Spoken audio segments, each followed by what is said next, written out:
O verão de 1940 foi o único momento na história em que a Alemanha teve a oportunidade de quebrar a Grã-Bretanha a partir do ar. Tinha o exército mais poderoso da Europa, tinha a força aérea mais temida do mundo, tinha derrotado a França em 46 dias. E, no entanto, entre julho e outubro daquele ano, lançou sobre as Ilhas Britânicas o maior assalto aéreo que a humanidade tinha presenciado até então, e falhou.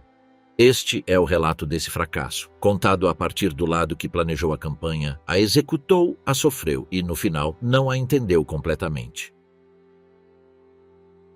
No dia 22 de junho de 1940, a França assinou o armistício no mesmo vagão de trem em que a Alemanha o havia assinado em 1918.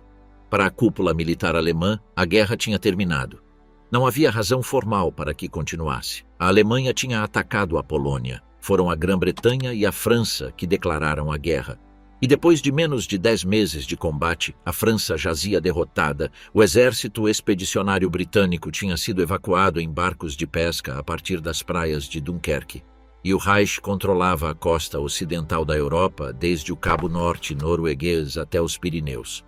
O general Karl Spaatz, que chegaria a ser comandante em chefe das forças aéreas dos Estados Unidos durante a guerra, observou depois do conflito que foi a Luftwaffe, que dominou a diplomacia mundial nos anos 30 e outorgou a Hitler suas vitórias políticas sem derramar uma única gota de sangue.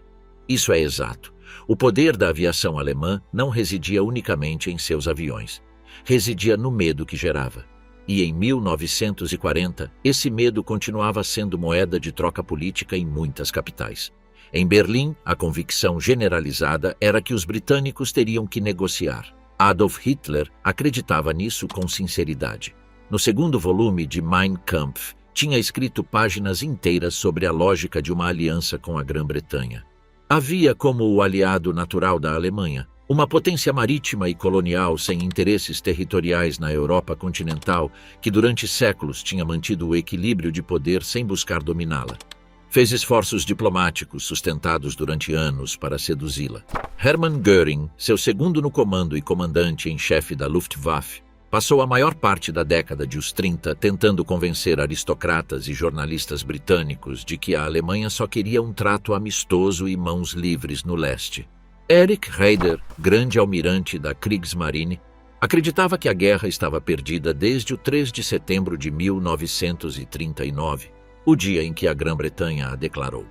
No dia 19 de julho de 1940, Hitler deu um discurso perante o Reichstag em Berlim. Transmitiu-o pelo rádio para toda a Europa. Ofereceu a paz. Apontou Churchill como o responsável por continuar a guerra inutilmente. Esperava que alguma facção razoável dentro do governo britânico o escutasse. Lord Halifax, o ministro das Relações Exteriores que em maio tinha advogado por explorar termos de negociação, respondeu formalmente pelo rádio 2 dias depois. A Grã-Bretanha rejeitava a oferta. Foi nesse momento quando a maquinaria militar alemã começou a girar em direção ao oeste com toda a sua inércia. O problema era que ninguém no alto comando alemão tinha pensado seriamente em como se invadia ou se derrotava a Grã-Bretanha. O general Alfred Jodl preparou um memorando no final de junho. Intensificar a guerra aérea contra os envios marítimos, atacar a economia e a RAF, talvez bombardear Londres para quebrar a vontade civil, e como último recurso, desembarcar tropas. Todos esperavam que os primeiros passos bastassem e o desembarque fosse desnecessário. A invasão mesma, batizada como Seelöwe, Leão Marinho, foi planificada com a urgência e o entusiasmo de quem planifica algo que confia em que nunca terá que executar. Havia um problema que muito poucos no alto comando da Luftwaffe queriam reconhecer no verão de 1940. A força aérea que tinha aterrorizado a Europa era, em muitos aspectos, um instrumento construído a uma velocidade que comprometeu sua profundidade. Erhard Milch foi quem a construiu realmente. Nascido em 1892 em uma família patriota do norte da Alemanha, Milch tinha servido na artilharia e depois na aviação de reconhecimento durante a Primeira Guerra Mundial. Depois, conduziu a Lufthansa com uma energia e visão organizacional que chamou a atenção dos nazistas antes de que chegassem ao poder. Quando Hermann Göring foi designado ministro do ar em 1933, Milch aceitou ser seu segundo. E foi ele quem planificou, financiou, organizou e executou a expansão que, em 1935, permitiu a Hitler anunciar oficialmente a existência da Luftwaffe. 1.888 aviões e cerca de 20 mil homens prontos, surgidos quase do nada. Milch sabia que precisava de 8 ou 10 anos para construir uma força aérea de verdade. Hitler não lhe deu essa quantidade de tempo. As prioridades mudaram para os números de fachada, os que impressionavam o Führer e as potências estrangeiras, às custas das reservas de peças de reposição, dos pilotos de substituição e da profundidade industrial. Em 1937, Göring introduziu em posições de poder o as da Primeira Guerra Mundial, Ernst Udet, veterano carismático, mas desprovido das capacidades administrativas e técnicas de Milch. Udet adorava os bombardeiros de mergulho. Impôs o requisito de que todos os novos bombardeiros alemães tivessem capacidade de mergulho, o que arruinou o design do Junkers Ju-88, o melhor bombardeiro que a Alemanha tinha, duplicando seu peso e atrasando sua produção durante meses. Quando Milch encontrou o caos que Udet tinha criado, cancelou a maioria dos designs novos e se dedicou a reparar os existentes. Era demasiado tarde para 1940. Em 1937, a Alemanha produziu 5.606 aviões, dos quais 2.651 eram de primeira linha. Era uma cifra insuficiente para um conflito prolongado, mas Göring a achava impressionante porque impressionava Hitler.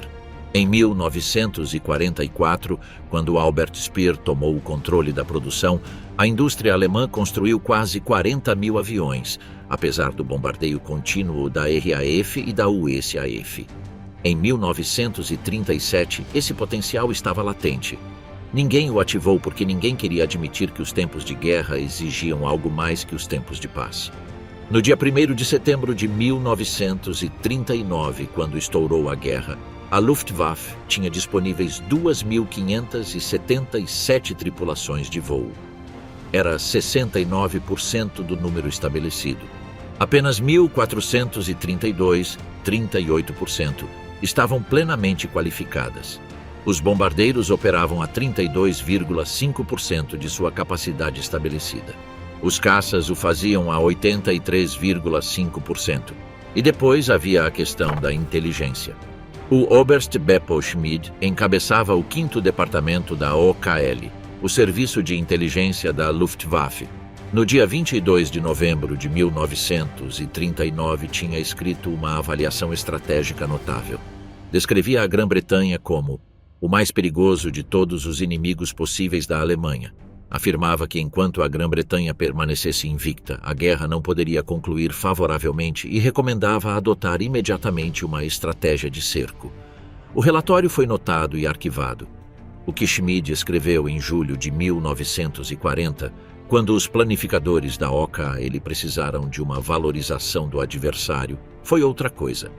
Seu resumo de 16 de julho estabelecia que tanto o Hurricane como o Spitfire eram inferiores ao Bf-109F, que ainda não tinha entrado em produção, que o número de aeródromos operacionais no sul da Inglaterra era muito limitado, que a indústria aeronáutica britânica produzia entre 180 e 300 caças por mês, a cifra real de julho era 496, que o comando era inflexível e que os comandantes de estação não eram pilotos. Na realidade, todos voavam regularmente. Schmid também omitiu mencionar o radar. A Diretriz 17 de Hitler, emitida em 1º de agosto de 1940, ordenava à Luftwaffe superar a Força Aérea Britânica com todos os meios à sua disposição e no menor tempo possível. Os alvos eram as unidades de voo, sua organização em terra, suas instalações de observação, sua indústria aeronáutica e rádios. A seguir deviam ser atacados os portos. Hitler reservou pessoalmente o direito de ordenar ataques de terror sobre a população civil como represália. A diretriz não resolvia o dilema central, se buscava uma decisão rápida ou um cerco prolongado. Deixava essa questão aberta, o que significava que cada comandante podia interpretar seus objetivos de forma diferente. As 3 Luftflotten disponíveis para o assalto eram a Luftflotte 2, sob o comando do Generaloberst Albert Kesselring, cobrindo o nordeste da França, Bélgica e os Países Baixos; a Luftflotte 3, sob o Generalfeldmarschall Hugo Sperle, operando a partir do noroeste da França; e a Luftflotte 5, sob o Generaloberst Hans-Jürgen Stumpf, baseada na Noruega e Dinamarca, destinada a atacar o norte da Inglaterra e Escócia. No crédito de Kesselring, inteligência brilhante, energia inesgotável, instinto para as operações terrestres e a mesma determinação que demonstraria na Itália, onde manteria atadas forças aliadas superiores até o final da guerra. Em seu crédito como chefe da Luftflotte 2 em 1940, era fundamentalmente um soldado de infantaria que tinha aprendido a voar aos 48 anos por necessidade de carreira, não por vocação. Theo Osterkamp o conheceu em 1933 em Norderney. Escreveu que Kesselring irradiava o ar de um cavalheiro da velha escola, com conhecimento profundo e visão clara do futuro da Luftwaffe. Adicionou: "Que deleite deve ser trabalhar com um homem dessa qualidade." Osterkamp seria mais cauteloso anos depois. Hugo Sperle, que comandava a Luftflotte 3, era o único profissional da aviação a longo prazo entre os 3. Tinha voado na Primeira Guerra Mundial, dirigido o treinamento secreto de pilotos na União Soviética nos anos 20 e encabeçado a Legião Condor na Espanha. Hitler o levou à reunião com o chanceler austríaco Schuschnigg às vésperas do Anschluss, em 1938, junto com o general Reichenau. Disse a Milch que eram seus 2 generais de aspecto mais brutal. No dia 1º de agosto, Göring convocou os comodores dos Fliegerkorps em Haia. Chegou com um novo uniforme branco de gala. Apresentou um plano consistente em atacar alvos em 3 círculos concêntricos ao redor de Londres, começando a mais de 100 quilômetros e se aproximando durante 15 dias. Era geometricamente simples. Era também logisticamente impossível de sustentar e estrategicamente incoerente.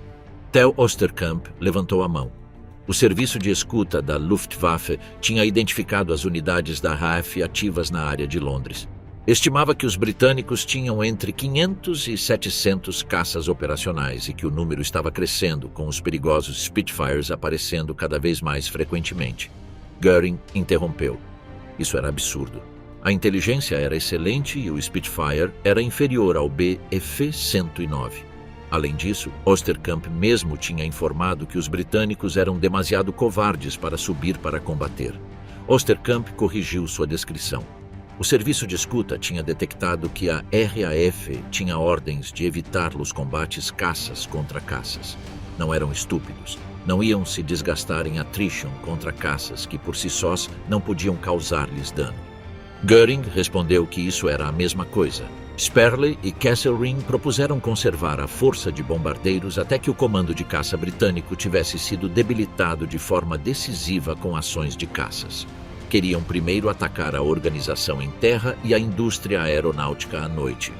Göring declarou que isso era ridículo, pois a JG-51 só tinha derrubado 150 aviões, suficiente enfraquecimento. A cifra de 150 que Göring citava era o total de reclamações de toda a campanha francesa, não de batalhas sobre o canal. Osterkamp engoliu isso em silêncio. Sperle e Kesselring assinalaram que entre os 2 dispunham de cerca de 700 bombardeiros operacionais. Göring tinha falado publicamente de 4.500. Todos na sala ficaram em silêncio. Göring, segundo os testemunhos de quem estava presente, sentou-se e murmurou: "É esta a minha Luftwaffe?" Antes de que começasse o assalto principal, a Luftwaffe travou 1 mês de combate sobre o canal, atacando os comboios costeiros que a Grã-Bretanha mantinha navegando por necessidade econômica. Desde os primeiros dias de julho, os Bf-109 e os bombardeiros se familiarizaram com as distâncias, os ventos, os climas e os pilotos do outro lado. Theo Osterkamp, o veterano da Primeira Guerra Mundial, apelidado Onkel Theo por seus subordinados, foi o primeiro comandante de caça a chegar à costa do canal. Tinha 47 anos, tinha conseguido 32 vitórias aéreas na primeira contenda, ganho a Pour le Mérite, a Croix Bleue, e sobrevivido 2 décadas entre guerras. No dia 13 de julho de 1940, conseguiu sua sexta e última vitória da segunda, convertendo-se no único piloto com vitórias confirmadas em ambas as guerras mundiais. Comandava a JG-51, o primeiro Jagdgeschwader a se instalar na costa. Frente a ele, ao outro lado do estreito, os pilotos da RAF aprendiam rápido que os comboios costeiros eram uma armadilha. Combater sobre a água era morrer nela se te derrubassem. A porcentagem de pilotos resgatados era mínima. Dos 89 pilotos de caça mortos durante o período do canal, 10 morreram no Mar do Norte e 58 no canal ou sobre ele, quase 80% do total. Apenas 4 pilotos feridos e 3 ilesos que se lançaram de paraquedas sobre o canal foram resgatados. 7 se afogaram com certeza.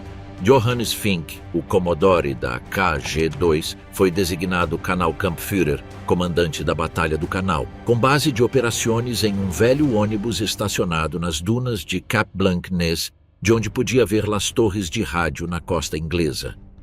Desde lá, coordenava os ataques aos comboios com os caças de Osterkamp.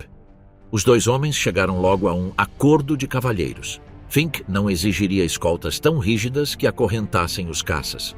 Osterkamp expressou suas dúvidas sobre o Bf-110 como escolta. Era demasiado grande e pouco manobrável, mas esteve disposto a aprová-lo. As dúvidas se confirmaram nas primeiras semanas. Os Bf-110 da ZG-26 sofreram perdas humilhantes contra Hurricanes e Spitfires em relação de 4-1. Na última semana de julho, Werner Mölders recebeu o comando da JG-51 quando Osterkamp foi promovido a Jagdfliegerführer II, JAFU-2, com responsabilidade sobre todas as forças de caça da Luftflotte 2. Mölders tinha 28 anos. Tinha conseguido 14 vitórias na Espanha. Na Luftwaffe o chamavam de Vati, papai, por seu cuidado com seus subordinados. Sua rivalidade com Adolf Galland pelo primeiro lugar no placar de vitórias era um segredo aberto em toda a Luftwaffe. Galland tinha chegado à costa do canal à frente do 3º-JG-26, decidido a superar seu amigo. No dia 27 de julho, no dia seguinte ao que Mölders tomou o comando da JG-51, Mölders ficou ferido em combate sobre Dover. O cirurgião extraiu uma bala de sua perna. Galland anotou o fato em seu diário com uma mistura de preocupação genuína e satisfação competitiva. O Lieutenant Hans Otto Lessing, piloto do 2º JG-51, escreveu à sua mãe em agosto: "Os ingleses sabem voar, sem dúvida, mas nós somos melhores em todos os aspectos. O Major Mölders, o Geschwader mais bem-sucedido. O nosso é o mais na moda." Os pilotos alemães viviam e morriam nesse ambiente de competição heróica, placares de vitórias, medalhas e uma consciência crescente de que o outro lado não era tão fácil de vencer como os Stukas tinham feito acreditar na Polônia ou na França. Para entender por que a Luftwaffe não pôde destruir o comando de caça da RAF, é preciso entender o que era esse comando de caça na realidade. Os alemães o reduziram aos seus aviões e pilotos. Era um erro de categoria. O que a Alemanha atacou era um sistema de detecção, processamento e resposta que não tinha equivalente no mundo. Desde as torres de aço da Chain Home, na costa, até a sala de operações subterrânea em Bentley Priory, onde o Air Chief Marshal Hugh Dowding supervisionava o conjunto, havia uma cadeia de informação que convertia dados brutos em decisões táticas em questão de minutos. O radar não era uma invenção exclusivamente britânica. Na Alemanha, o Dr. Rudolf Kühnold, do Serviço de Sinais Navais, tinha conseguido uma imagem de um navio de guerra no porto de Kiel, em 1934. Em 1938, a Luftwaffe tinha o sistema Freya e o radar de controle de fogo Würzburg operacionais. O que os alemães não tinham desenvolvido era o aspecto de comando e controle. A integração de informação de múltiplas fontes, a tradução desses dados em vetores para os pilotos e a distribuição do resultado às esquadrilhas no ar.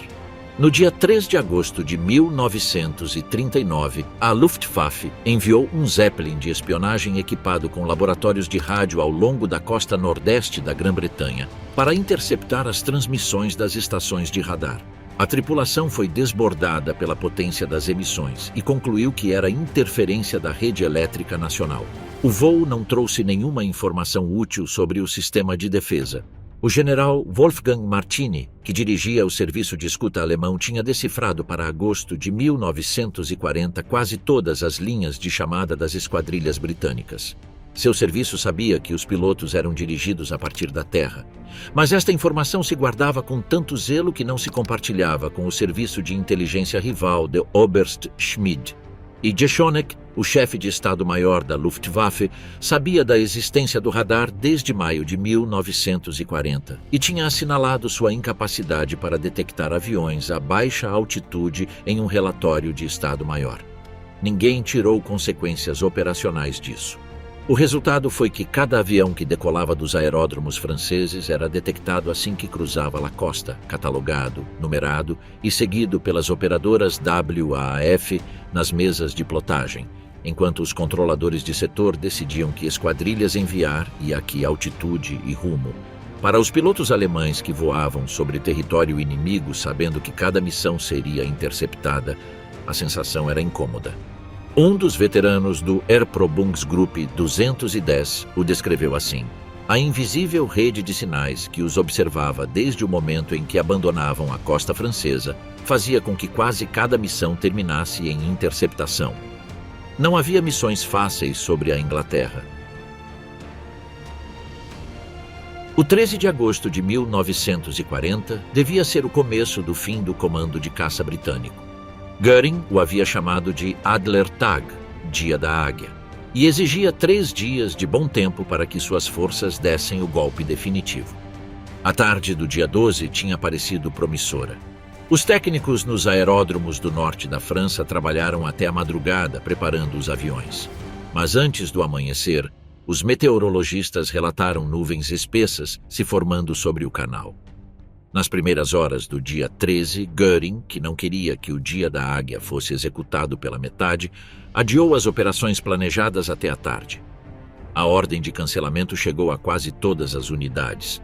Não chegou aos 2º e 3º Gruppen do KG-2, que já tinham decolado com seus Dorniers entre as 4h50 e as 5h10 para se reunirem com suas escoltas sobre o canal.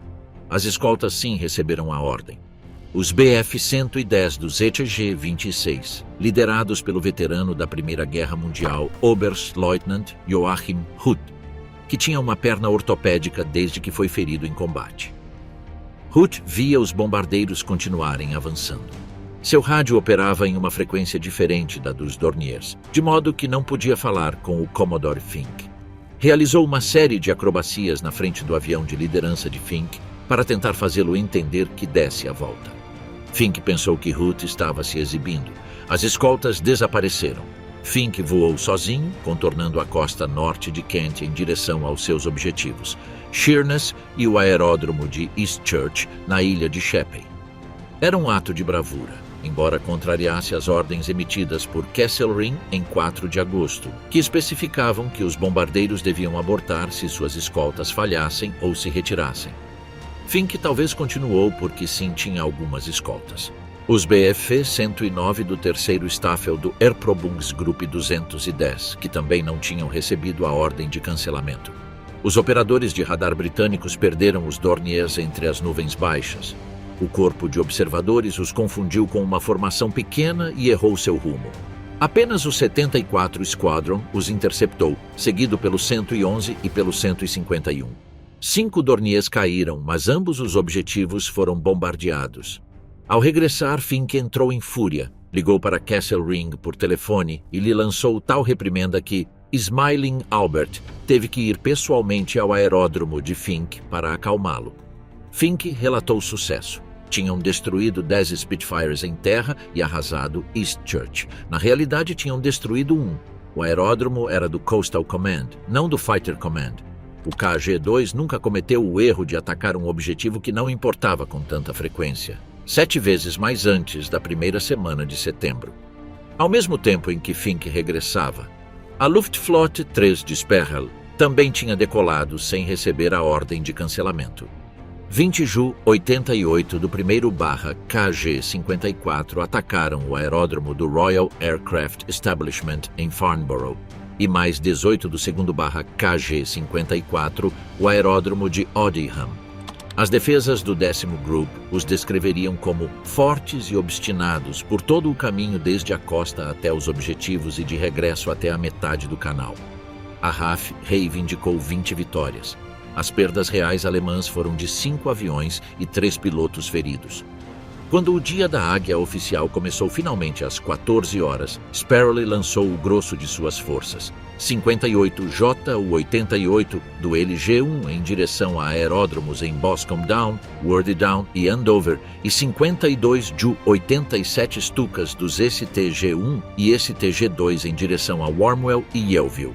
Um Staffel de Stukas do 2º STG-2 foi massacrado pelo 609 Squadron, enquanto suas escoltas estavam envolvidas em combates por cima. 6 de 9 foram derrubados. O tempo continuou tão ruim que a maior parte dos objetivos ficou oculta. O STG-1 não encontrou Warmwell. O STG-2 desistiu de Yeovil. Ambas as unidades atacaram Portland em vez disso. O primeiro LG-1 abandonou Boscombe Down e bombardeou Southampton. O aeródromo de Detling, um objetivo que não tinha nenhuma relevância para o Fighter Command, pois pertencia à cooperação com o exército, foi bombardeado com precisão, matando o comandante da estação entre 67 vítimas. Todos os Stukas regressaram ilesos, porque o mau tempo tornava a interceptação tão difícil quanto o bombardeio. Ao final do dia, a Luftwaffe acreditou ter destruído 84 caças britânicos, muitos em terra. Na realidade, o comando de caça perdeu 13 aviões em combate e 1 em terra. A RAF perdeu, além disso, 47 aviões de outros tipos nos aeródromos bombardeados, mas nenhum deles afetou a capacidade operacional do Fighter Command. O 13 de agosto foi um dos melhores dias do Fighter Command. Para a Luftwaffe, foi um catálogo de erros técnicos, falhas de comunicação e erros de identificação de objetivos que encheram de ira e recriminações os aeródromos do norte da França ao anoitecer. O 15 de agosto de 1940 foi o dia em que a Luftwaffe voou mais missões do que em qualquer outro dia da Batalha da Inglaterra, mais de 2.000.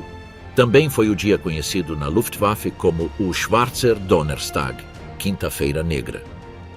Kesselring começou a jornada com ataques a Hawkinge e Lympne para atrair a atenção do Sul. O plano era que a Luftflotte 5 de Stumpf, operando a partir da Noruega e Dinamarca, atacaria o norte da Inglaterra e a Escócia, onde os britânicos seriam mais fracos e menos vigilantes. Era uma boa ideia no papel.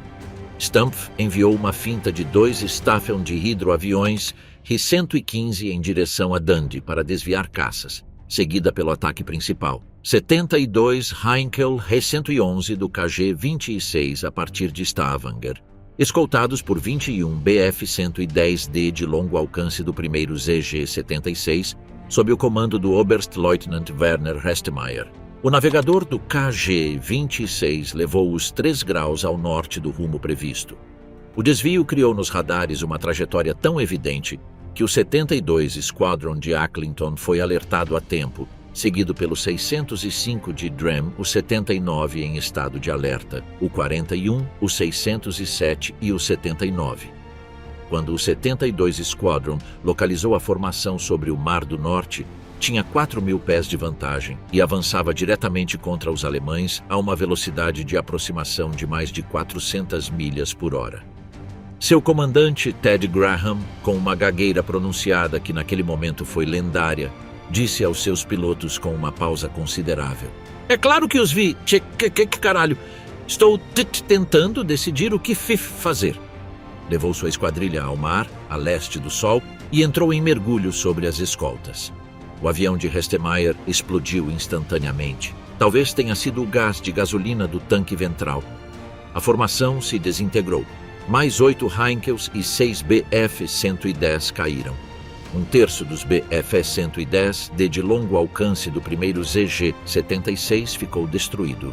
Ao sul, enquanto ocorria o desastre do norte, o Airprobungsgruppe 210, a única unidade da Luftwaffe formada especificamente para a campanha contra a Inglaterra, lançou um ataque em sua última missão do dia sobre o aeródromo de Kenley, em Surrey, bem no interior. O Erprobungsgruppe 210 era uma unidade experimental de caças-bombardeiros sob o comando do Hauptmann Walter Rubensdörfer, nascido na Suíça, mas cidadão alemão. Tinham demonstrado sua eficácia nos ataques às estações de radar no dia 12 de agosto. Essa última missão do dia 15 era perigosa.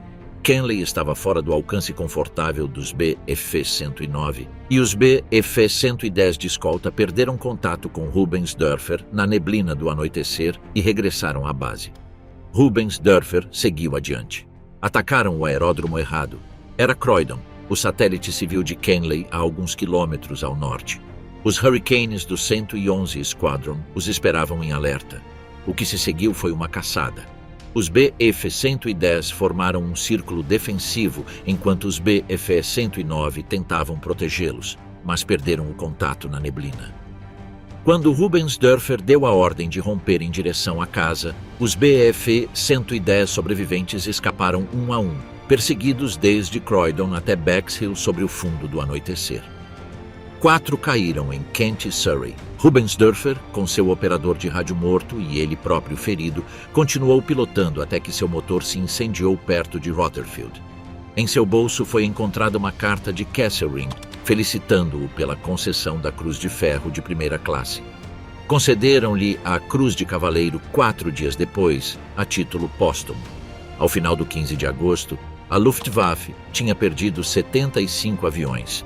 A RAF reivindicou 182. O comando de caça perdeu 34 caças, 2 deles em terra. O Schwarzer Donnerstag, Quinta-feira Negra, não foi chamado assim porque as perdas da Luftwaffe fossem insuportáveis em termos absolutos. Foi chamado assim porque o plano não funcionou em nenhum lugar onde foi tentado, porque a Luftflotte 5 nunca mais voltou a operar em grande escala. Porque Rubensdörfer e o núcleo da única unidade taticamente inovadora da Luftwaffe estavam destruídos e porque pela primeira vez os alemães tiveram a sensação de que o inimigo sabia exatamente o que ia fazer antes de que o fizesse. O 18 de agosto de 1940 se converteu no que os historiadores chamariam depois de o dia mais duro, The Hardest Day, da Batalha da Inglaterra. Foi o dia com mais destruição material total para ambos os lados em toda a campanha. Kesselring atacou no Nordeste com 60 Heinkel He 111 do KG, 1 sobre Biggin Hill e 48 Dornier do 17 e Ju 88 do KG 76 sobre Kenley. O KG-76 tinha planejado um assalto em 3 fases sobre Kenley. Primeiro, 12 Ju-88 do segundo grupo em mergulho sobre os edifícios. Depois, os do 17 dos primeiro e terceiro grupem a partir de grande altitude para abrir crateras na pista. E, finalmente, o 9º Staffel do terceiro KG-76 pilotando do 17 a baixa altitude sem escolta de caças para arrematar a estação. Era o único grupo de bombardeiros da Luftwaffe treinado sistematicamente para ataques a baixa altitude. Uma ideia com engenho, um plano demasiado complexo. A formação principal sofreu atrasos ao voar através de nuvens sobre Calais. Chegaram 6 minutos atrasados. Os Ju-88 ficaram muito atrás. Quando o 9º Staffel passou rente ao perímetro sul de Kenley às 13h22, chegou primeiro em vez de por último. As baterias antiaéreas do solo abriram fogo de baixo. Os Hurricanes do 111 Squadron chegaram de Croydon por cima. Foguetes especiais dispararam cabos de paraquedas experimentais. O Dornier, líder da asa esquerda, prendeu-se em um cabo, caindo em chamas sobre um chalé bem na borda do aeródromo. Outro roçou um segundo cabo, mas conseguiu se libertar. O piloto do Dornier, líder da formação, recebeu uma bala de uma metralhadora Lewis no peito e desabou sobre os controles, gemendo "Nach Hause". "Leva-me para casa". Seu navegador, o Oberfeldwebel Wilhelm Ilg, tomou o controle com uma mão enquanto com a outra apontava para a porta do compartimento de combate. Em 3 minutos desde que cruzaram o perímetro sul, 2 Dorniers tinham caído e todos os outros estavam danificados. 4 do 9º Staffel nunca regressaram. Dos 5 que o fizeram, um pousou em dunas perto de Calais Outro teve que fazer uma amarragem em frente a Le Touquet. Um terceiro fez um pouso de emergência em um campo perto de Abbeville e o avião do próprio Ilge, pilotado agora pelo navegador, pousou com o trem baixado no aeródromo de Saint-Omer. Seu piloto morreu a caminho do hospital. Wilhelm Ilg recebeu a Cruz de Cavaleiro. Sobre o aeródromo de Gosport mais a oeste, o terceiro JG-26, sob o Oberleutnant Gerhard Schöpfel, encontrou o 501 Squadron subindo sem saber que estava sendo observado. Schöpfel ordenou aos seus pilotos que se mantivessem em altitude e mergulhou sozinho a partir do sol. Atacou o mais atrasado da formação, derrubou-o e depois repetiu a ação mais 3 vezes. 4 aviões inimigos destruídos em 2 minutos por um único Messerschmitt. O piloto sobrevivente do 501 P/O Kenneth Lee descreveu-o décadas depois. Fez isso com tanta limpeza que eu nunca soube o que me atingiu. Mas o desastre mais revelador de 18 de agosto foi o que ocorreu sobre Gosport, Ford e Torney Island com os Stukas do Stuka-Geschwader 77. Sperle lançou 109 Ju-87. Toda a força operacional do STG-77 e primeiro CTG-3 contra 3 aeródromos costeiros e a estação de radar de Pawling em Sussex. O JG-53 e o JG-27 forneciam escolta próxima. O JG-2 voava à frente em varredura livre. Era quase a proporção que Göring tinha exigido, uma ala de caças para cada ala de Stukas. Sobre Gosport, os Hurricanes dos Squadrons 43 e 601, unidades especializadas em destruir Stukas, os encontraram enquanto se alinhavam em fila indiana antes de mergulhar. As escoltas estavam envolvidas em combates próprios. 6 dos 9 Stukas do primeiro grupo foram derrubados antes de poderem soltar suas bombas. O 602 Squadron chegou de West Hampnet e pegou o segundo St.G. 77 bem quando saía de seu mergulho sobre os telhados de Bognor Regis. O terceiro St.G. 77 fugiu em direção ao canal, seguido pelo 152 Squadron, os Blenheim do 235 Squadron, cujo aeródromo em Torney Island os Stukas tinham acabado de bombardear, e depois pelos Hurricanes do 213 Squadron de Exeter, que alcançaram os retardatários quase sobre a superfície da água. O STG-77 perdeu 17 Stukas e 8 BF-109 de escolta. A RAF perdeu 5 aviões e 2 pilotos. O general Wolfram von Richthofen, comandante do Fliegerkorps 8º, anotou em seu diário: de um grupo de Stukas arrancaram as penas de verdade. A consequência foi imediata. Os Stukas foram retirados das operações gerais. A única ferramenta de bombardeio de precisão que a Luftwaffe possuía, excetuando os 20 ou 30 aviões do Erprobungsgruppe 210, ficou fora da batalha no momento em que mais se necessitava. No dia 19 de agosto, Göring convocou seus comandantes para uma revisão da semana transcorrida. Tinha perdido quase 300 aviões em uma semana, contra os 200 do mês anterior completo. Era uma taxa insustentável. Seu discurso foi uma mistura de lucidez tática e confusão estratégica. Os Stukas só deviam ser usados quando as circunstâncias fossem particularmente favoráveis. Os BF-110 seriam utilizados apenas quando o alcance dos BF-109 fosse insuficiente. As escoltas deviam ser robustas. Os objetivos deviam se centrar no comando de caça e na indústria aeronáutica. Depois chegaram 2 observações que, quase por si sós, salvaram o Fighter Command. Sobre as estações de radar, Göring expressou dúvidas. Nenhuma tinha sido destruída até então, e os britânicos tinham muitas estações de rádio. Suas palavras foram mais uma sugestão do que uma ordem firme, mas a mensagem foi clara. Atacar o radar era um desperdício. E sobre os aeródromos, os que tinham sido atacados com sucesso, um dia não deviam voltar a ser atacados no dia seguinte, pois isso era desperdiçar o esforço. Com essas 2 instruções, Göring protegeu o sistema de detecção e controle, que era o verdadeiro centro de gravidade da defesa britânica. Ao mesmo tempo, uma reorganização massiva dos Jagdgeschwader colocou os jovens ases nos postos de comando. No dia 22 de agosto, Galland tomou o comando do JG-26 completo. Mulders tomou o JG-51. O Hauptmann Günther Lützow assumiu o JG-3, o Major Trübenbach o JG-52 o Hauptmann Johannes Strautloft, um dos primeiros pilotos do Bf-109 na Espanha, o JG-54. Era uma transformação geracional sem precedentes. Homens com posto equivalente a comandante ou capitão de esquadrilha na RAF receberam o comando de unidades equivalentes a 9 esquadrilhas cada uma. Suas idades oscilavam entre 24 e 28 anos.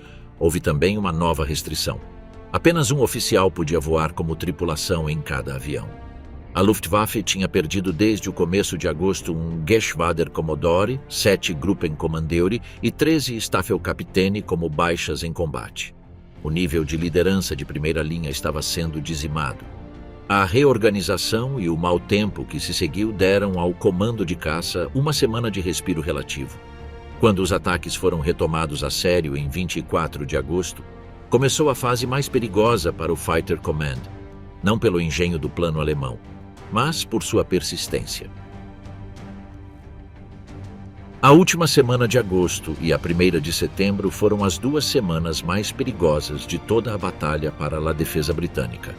Kesselring, trabalhando agora com algo parecido a um propósito, concentrou seus ataques sobre as estações setoriais, os centros de comando que controlavam os combates no ar. Biggin Hill, Kenley, Hornchurch, North Weald, Debden e Northolt eram os nós do sistema nervoso do 11 Group. Sem suas salas de operações, Park não podia traduzir a informação do radar em ordens de combate. O Erprobungsgruppe 210, agora sob diferentes líderes após a morte de Rubens Dörfer, atacou Biggin Hill em 30 de agosto às 6 da tarde, vindo rente ao solo. 16 bombas destruíram um hangar com 2 aviões, as oficinas, a armaria e os depósitos, o refeitório e o NAAFI, o pátio de veículos, o alojamento de suboficiais e o alojamento das WAAF. Uma das bombas impactou sobre um abrigo antiaéreo, matando 39 soldados. O telefone, o gás, a água e a eletricidade foram cortados. Biggin Hill ficou fora de serviço e Hornchurch teve que tomar o controle de seu setor até que se restabelecesse a energia de emergência.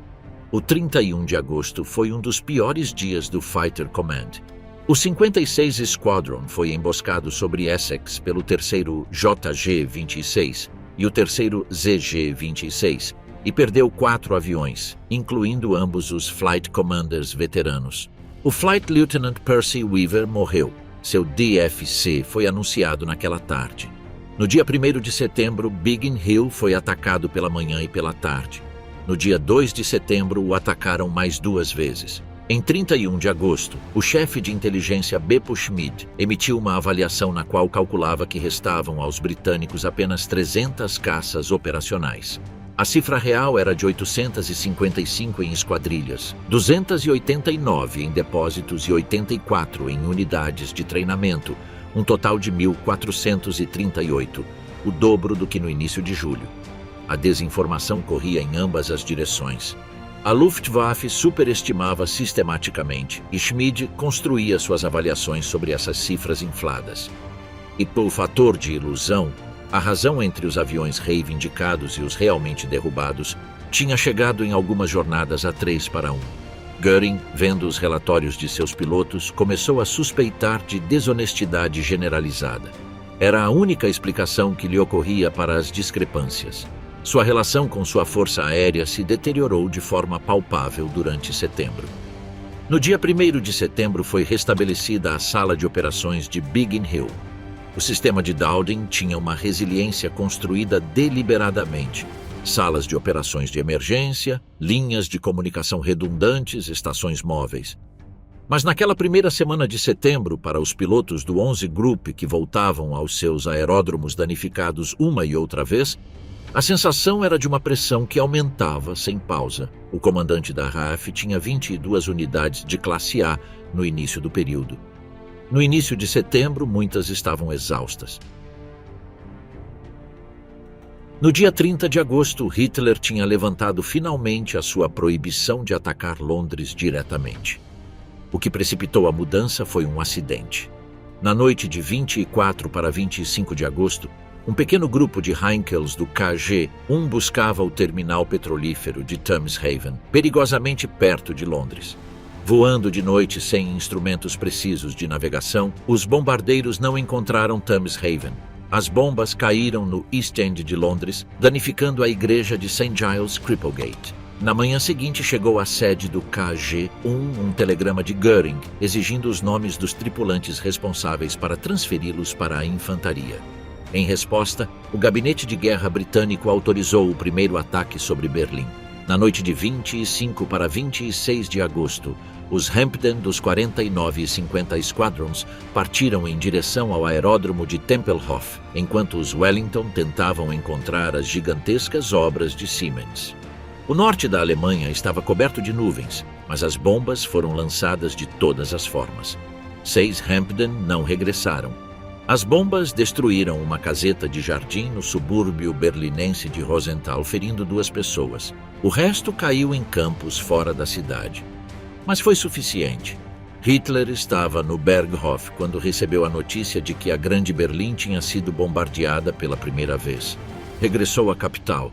Ao dia seguinte, deu à Luftwaffe carta branca. No dia 4 de setembro, Hitler falou no Sportpalast de Berlim perante uma audiência de enfermeiras e assistentes sociais, as pessoas mais próximas das vítimas dos bombardeios sobre Berlim. Brincou sobre o fato de os ingleses perguntarem quando é que ele vem, e respondeu: está vindo, está vindo. Declarou que se os ingleses Attenquad atacassem cidades alemãs, a Alemanha apagaria as deles. A multidão saltou em êxtase. Nunca, nunca! Gritaram. Em Haia, no dia 3 de setembro, Göring reuniu os seus comandantes. Kesselring pressionou por um ataque total sobre Londres. Argumentou que o comando de caça estava concentrando as suas forças nos aeródromos do norte, fora do alcance dos Bf-109. Se Attenquad atacassem Londres, os britânicos não poderiam evitar defender a cidade, e os Bf-109 poderiam finalmente combater em condições favoráveis. Não podiam abandonar os seus aeródromos, tinham muitos. Não podiam abandonar Londres. Sperry estava em desacordo. As perdas da RAF não eram suficientes. Os relatórios de derrubada eram exagerados. O Fighter Command estava longe das suas últimas reservas. Os ataques contra a infraestrutura deviam continuar. Sperry, que tinha visto desde a Espanha como os relatórios otimistas dos pilotos se afastavam da realidade, tinha razão nas suas dúvidas. Mas Göring estava buscando uma saída política. O Reichsmarschall necessitava mostrar resultados. O bombardeio de Berlim era humilhante para um homem que tinha prometido publicamente que nenhum avião inimigo sobrevoaria a capital do Reich. A sua relação com Hitler dependia de que a Luftwaffe fosse um instrumento eficaz. Kesselring oferecia-lhe uma nova narrativa. Não tinham falhado em destruir o inimigo. Simplesmente tinham estado esperando o momento para o golpe decisivo. No dia 7 de setembro de 1940, Göring chegou ao Pas-de-Calais no seu trem pessoal, Ásia, com caixas de vinho para a comitiva, um novo uniforme e o bastão de ouro do Reichsmarschall que acabava de lhe ser outorgado. Kesselring e Lorzer receberam-no com a pompa de uma visita de Estado. Depois foi inspecionar a ala de caça LG-2. Tentou sem sucesso meter-se na cabine estreita de um Bf-109 para demonstrar que continuava sendo um piloto de caça, o que provocou hilaridade geral, e levou algumas garrafas dos melhores vinhos para um piquenique nos penhascos para ver a operação com binóculos. A operação foi batizada Loge, o Deus do Fogo. Ao dia seguinte seria o 25º aniversário do primeiro bombardeio de Zeppelin sobre Londres. Às 15h54, uma operadora WAF em Bentley Priory colocou o primeiro contador Tree sobre a sua mesa. A formação crescia. Às 16h16, o corpo de observadores relatou várias centenas de aviões aproximando-se da costa. 5 Kampfgeschwader tinham colocado no ar 348 bombardeiros. Acompanhavam-nos 617 Bf-109 e Bf-110. Era um esforço máximo. A formação escalonava-se entre 14.000 e 23.000 pés, numa única massa enorme. Para os controladores do 11 Group, a imagem era sem precedente. As formações anteriores sempre se tinham dividido ao cruzar a costa. Esta não o fez. Avançou diretamente para Londres como um ariete. Um dos primeiros a fazer contato foi o 602 Squadron a partir de Tangmere. O seu comandante, Sandy Johnston, descreveu-o depois. Quase saltei do cockpit. Frente e acima de nós, uma armada de aviões alemães. Staffel após Staffel até onde a vista alcançava. Nunca tinha visto tantos aviões no ar ao mesmo tempo. Era avassalador. A formação foi demasiado grande e coerente para ser detida. Os controladores enviaram vetores errados porque esperavam que se dividisse. Os Kampfgeschwader KG-1, KG-30 e KG-76 completaram as suas passagens de bombardeio sobre os docks sem serem interceptados. O fogo começou em Silvertown e no East End. Quando a noite caiu, uma segunda onda chegou para manter os incêndios ardendo. A London Fire Brigade recebeu o maior número de chamadas da sua história até então. 412 pessoas morreram nessa noite. 747 foram gravemente feridas. A Luftwaffe perdeu 41 aviões em combate nesse dia. O Fighter Command perdeu 23 caças e 6 pilotos. Do ponto de vista da Luftwaffe, as perdas pareciam aceitáveis e a operação um sucesso. Da perspectiva da guerra, tinha sido uma virada estratégica profunda cujas consequências demorariam semanas para se tornarem evidentes. Nessa mesma tarde, o Air Chief Marshal Dowding reuniu-se com Keith Park. Ambos compartilhavam uma mesma conclusão. Os aeródromos estavam a salvo. A pressão sobre as estações setoriais tinha terminado. Dowding diria isso depois com clareza. Kesselring tinha cometido um erro ao girar para Londres. Mas nesse momento, o que Dowding sentia era alívio. O que Kesselring não sabia era que não tinha outra semana disponível.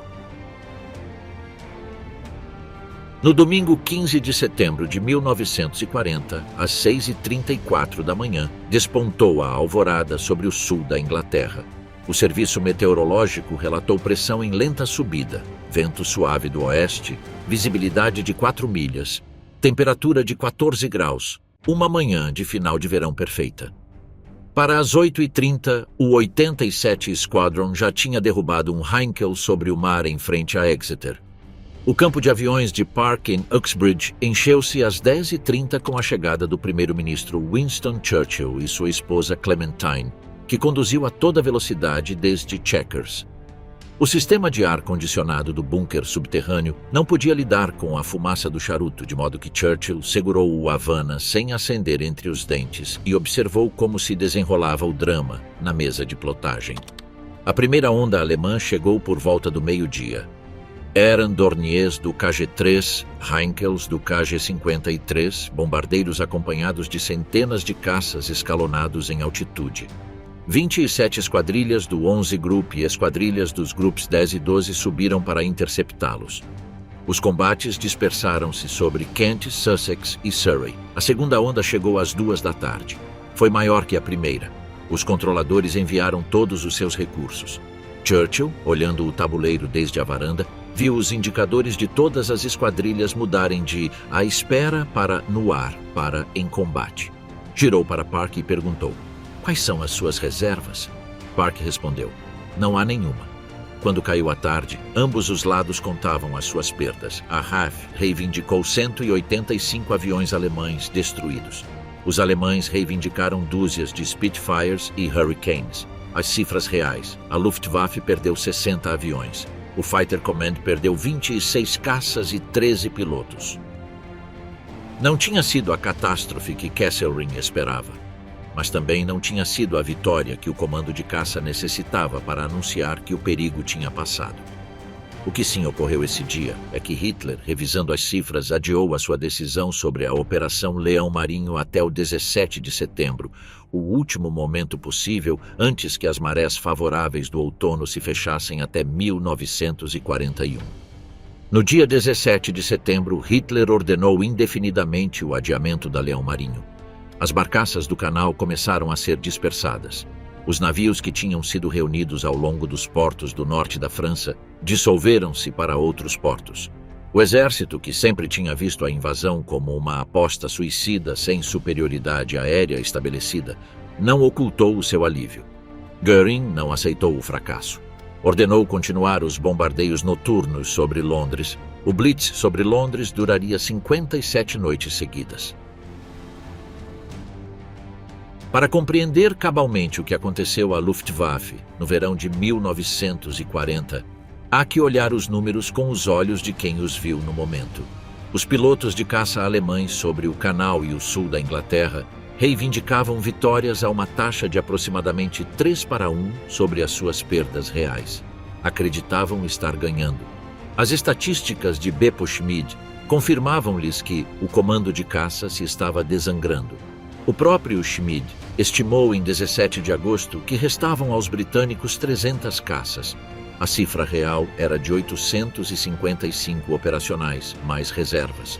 Os fatores que tornavam impossível uma avaliação precisa eram estruturais. Quando vários pilotos atacavam o mesmo avião em distintas fases da sua desintegração e cada um o relatava como uma vitória independente, o fator de ilusão podia chegar a multiplicar por 3 ou 4 as perdas reais. O mesmo problema existia na RAF, mas com uma diferença crucial. Os pilotos britânicos combatiam sobre solo próprio, podiam contar os destroços, sabiam quantos dos seus homens regressavam e quantos não.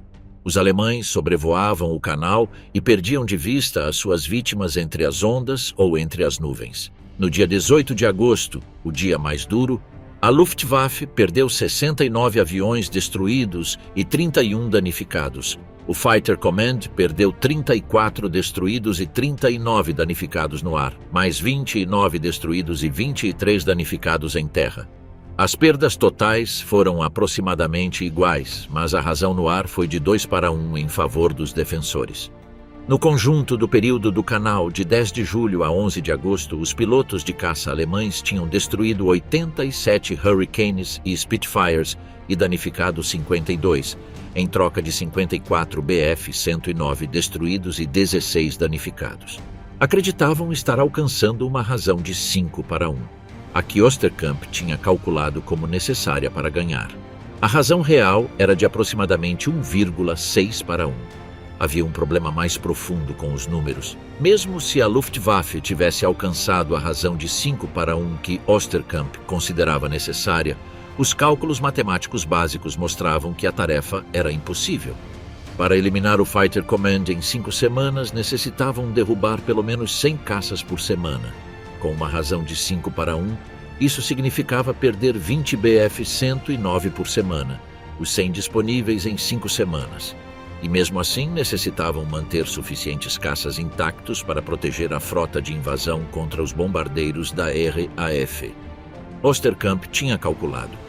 Necessitavam de 900 caças apenas para cobrir as praias de desembarque. Tinham aproximadamente a metade. Ninguém mais na Luftwaffe parecia ter feito estes cálculos elementares.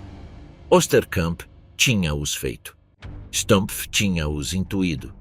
Os demais operaram sob a suposição de que os resultados do verão polonês e francês se repetiriam sobre a Inglaterra. Atrás dos números estavam os homens. Para entender a Batalha da Inglaterra desde o ponto de vista alemão, há que entender quem eram os pilotos que cruzavam o canal a cada dia. Em 1940, a Luftwaffe era uma organização militarmente meritocrática numa estrutura politicamente corrupta.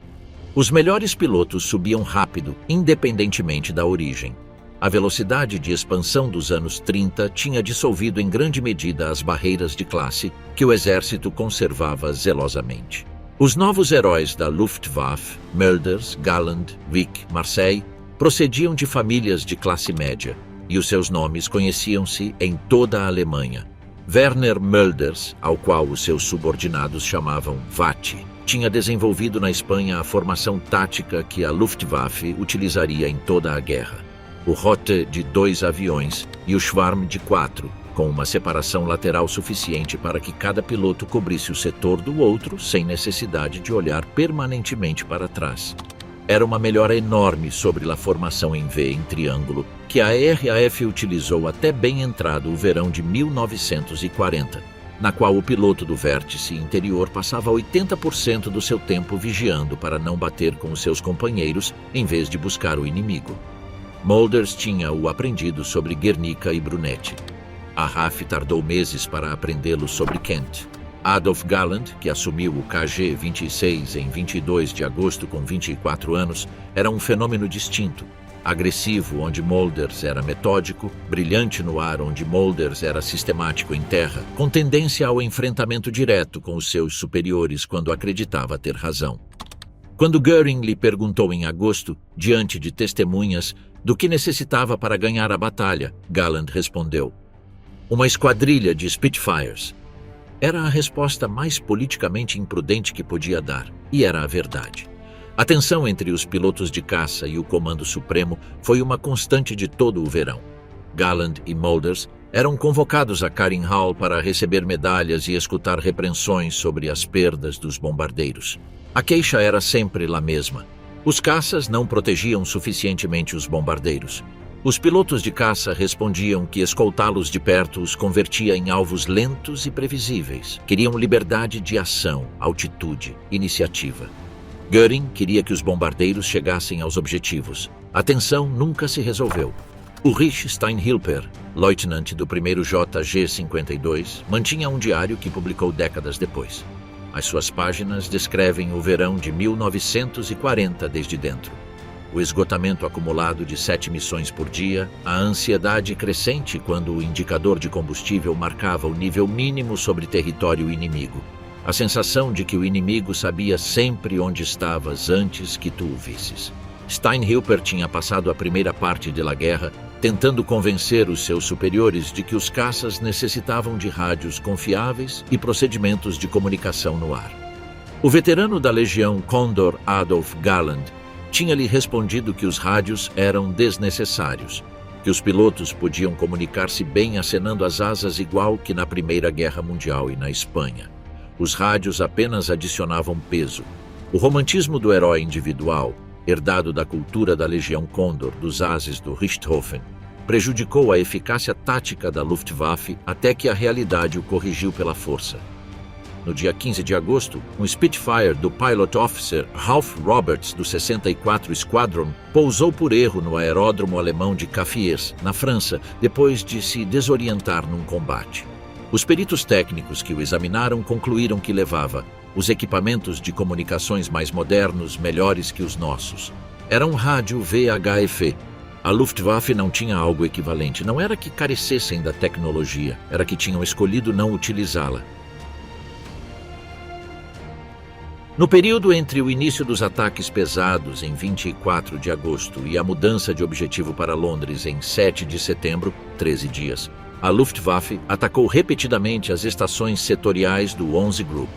Biggin Hill foi golpeada 6 vezes nesse período. Hornchurch, Kenley, North Weald, Debden foram atacadas repetidamente. E, no entanto, o Fighter Command não foi destruído. Por quê?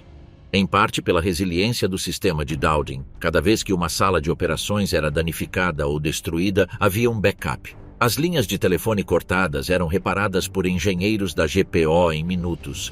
As estações de radar estavam construídas com aço aberto, como a Torre Eiffel em miniatura, de modo que as explosões passavam através da sua estrutura em vez de desmoroná-la. As pistas dos aeródromos podiam ser crateradas, mas eram preenchidas com uma velocidade que surpreendia os alemães, que voltavam no dia seguinte para fotografar os seus objetivos e encontravam as pistas operacionais, em parte pelos erros de seleção de objetivos. A Luftwaffe atacou Eastchurch 7 vezes porque acreditou que era uma estação de caça. Era do Coastal Command. Atacou Detling porque estava nos seus mapas como aeródromo da RAF. Era de cooperação com o exército. Atacou o aeródromo do Royal Aircraft Establishment em Farnborough porque era um aeródromo com aviões. Não tinha unidades operacionais de caça e, em parte, pelo limite do alcance do Bf-109. O caça mais capaz da Luftwaffe tinha apenas 10 minutos de tempo de combate sobre Londres e menos em direção ao norte. Além do Tâmisa, os bombardeiros ficavam expostos sem escolta efetiva.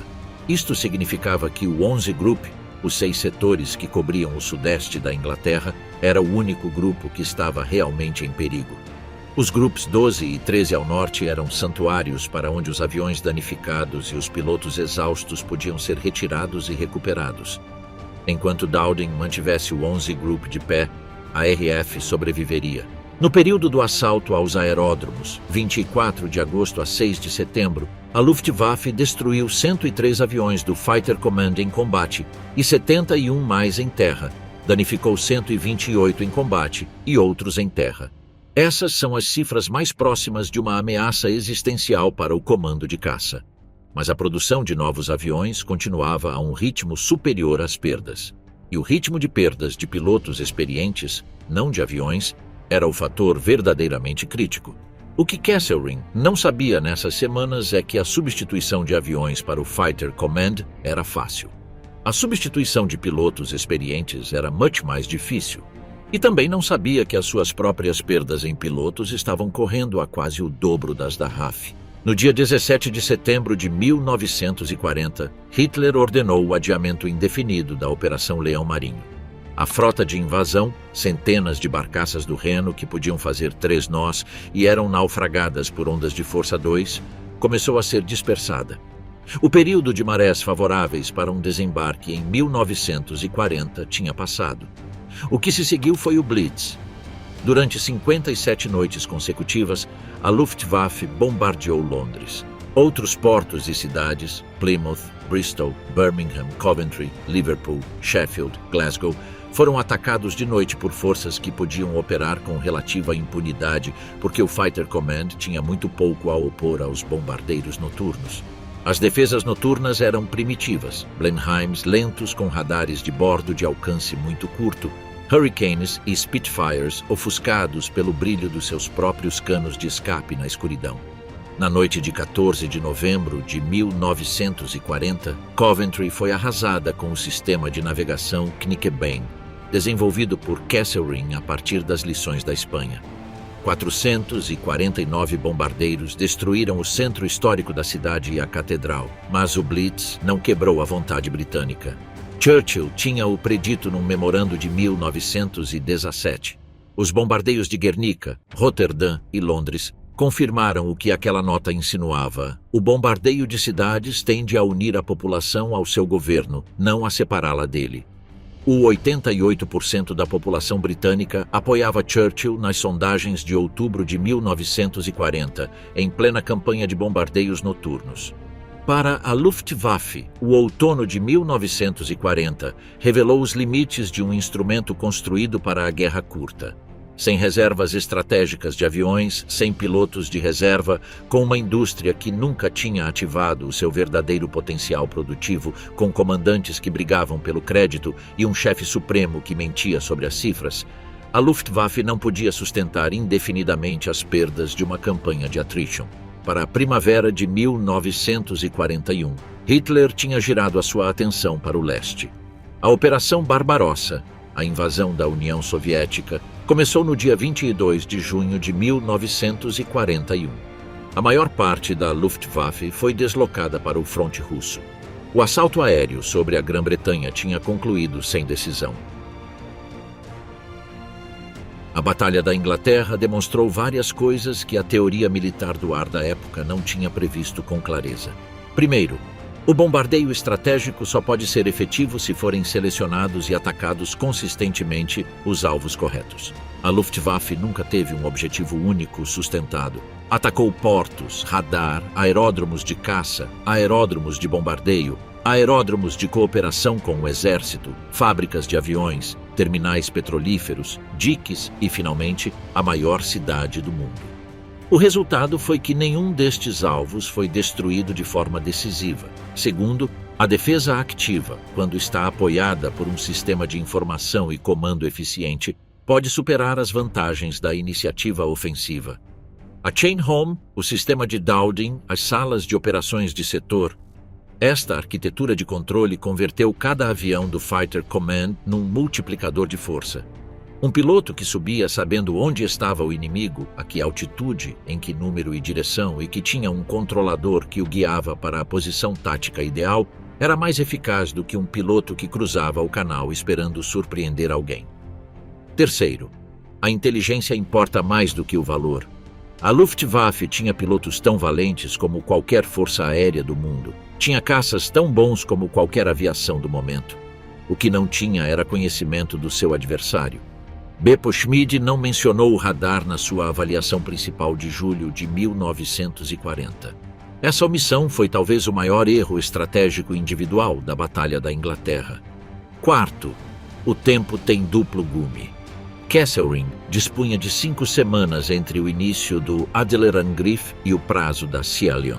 5 semanas para destruir um sistema defensivo que levava 4 anos sendo construído e aperfeiçoado, num arquipélago rodeado de água que dotava os seus defensores de recuperação logística natural. E quinto, os erros de liderança têm efeitos multiplicadores. Göring, que dirigia a Luftwaffe, não entendia o combate aéreo moderno. A sua relação com Hitler dependia de resultados rápidos.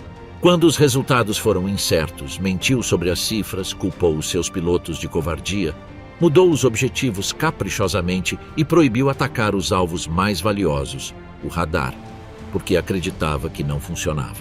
A estrutura de comando nazista, dividir para governar, lealdade pessoal sobre competência profissional, produziu uma força aérea sem capacidade de autocorreção.